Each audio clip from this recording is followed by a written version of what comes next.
रविवार को दिल्ली विधानसभा में अखिल भारतीय स्पीकर सम्मेलन 2025 की भव्य शुरुआत हुई। केंद्रीय गृह मंत्री अमित शाह ने इस 2 दिवसीय आयोजन का उद्घाटन किया, जिसका नेतृत्व दिल्ली विधानसभा अध्यक्ष विजयेंद्र गुप्ता ने किया। इस सम्मेलन में देश की सभी राज्य विधानसभाओं और विधान परिषदों के अध्यक्षों और उपाध्यक्षों ने भाग लिया। इस मौके पर अमित शाह ने विट्ठल भाई पटेल की स्मृति में एक विशेष डाक टिकट भी जारी किया और विधानसभा की 100 वर्ष से अधिक की यात्रा को दर्शाने वाली प्रदर्शनी का उद्घाटन भी किया। इस प्रदर्शनी में इंपीरियल लेजिस्लेटिव काउंसिल से होकर भारत की पहली संसद तक का इतिहास शामिल है। शाह ने सुझाव दिया कि विट्ठल भाई पटेल के जीवन पर विशेष प्रदर्शनी भी आयोजित की जाए, ताकि युवा पीढ़ी उनके आदेशों से प्रेरणा ले सके। इस दौरान संसदीय कार्य मंत्री किरेन रिजिजू भी मौजूद रहे और उन्होंने भी अपना संबोधन दिया। क्या कुछ कहा, पहले वो सुनिए।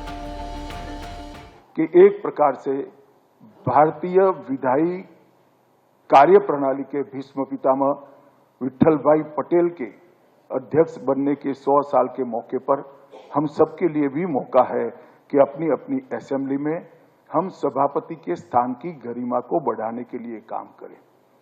हम एक निष्पक्ष मंच अपने अपने प्रदेश की जनता की आवाज के लिए रखें। एक निष्पक्ष बहस पक्ष और विपक्ष के द्वारा हो,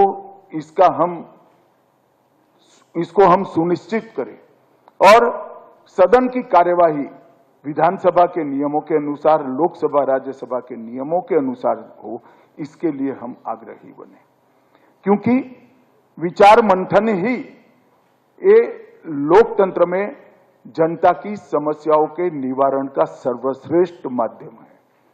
और साहब, मैं आप सभी को एक अपील करना चाहता हूं।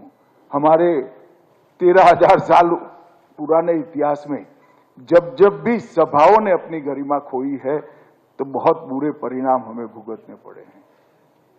क्योंकि पार्लियामेंट्री डेमोक्रेसी में पार्लियामेंट और असेंबली ही केंद्र बिंदु है। यहां देश का सोच विचार वहां सम्मिलित होकर के झलकता है। अगर पार्लियामेंट ठीक से नहीं चलेगा, असेंबली ठीक से नहीं चलेगा, तो आप सोच लीजिए लोकतंत्र पर कहीं न कहीं सवाल निशाना खड़ा हो जाएगा। पार्लियामेंट और असेंबली चलना, और वो भी जीवंत, वाइब्रेंट होना बहुत जरूरी है। मुझे कई विदेश के लोग भी आके मिलते हैं, देश के भी लोग मिलते हैं, तो कहते हैं कि आपका पार्लियामेंट में बहुत हंगामा होते हैं। तो मैं कहता हूं, अगर पार्लियामेंट में हंगामा नहीं होगा तो कहां होगा? ये डेमोक्रेसी है, हंगामा तो होगा ही। अलग अलग विचारधारा के लोग चुन के आते हैं, वो संघर्ष होगा, लेकिन इसका मतलब ये नहीं कि पूरा काम को बाधित करेगा। मैंने कल भी एक प्रेस वार्ता में कहा था, there is a difference between opposition and obstruction. Opposition is a right of the members. विपक्ष का काम है सरकार का आलोचना करना, लेकिन काम को बाधित करना, यानी कि देश चलने नहीं देंगे, ये नहीं हो सकता है। तो पूरा देश का जब हमारे ऑनरेबल स्पीकर्स यहां आए हुए हैं, तो इसमें कुछ ठोस आप लोग अगर मत रख सकते हैं तो ये देश भर के लिए बहुत अच्छा रहेगा। सम्मेलन का उद्देश्य लोकतांत्रिक संस्थाओं को मजबूत बनाना है और इस दौरान चर्चा हुई कि किस प्रकार कृत्रिम बुद्धिमत्ता और डिजिटल उपकरणों की मदद से कानून बनाने की प्रक्रिया को अधिक पारदर्शी और उत्तरदायी बनाया जा सकता है।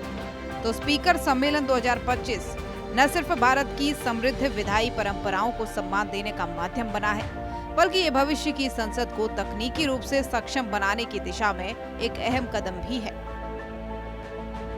ब्यूरो रिपोर्ट, सूर्या समाचार।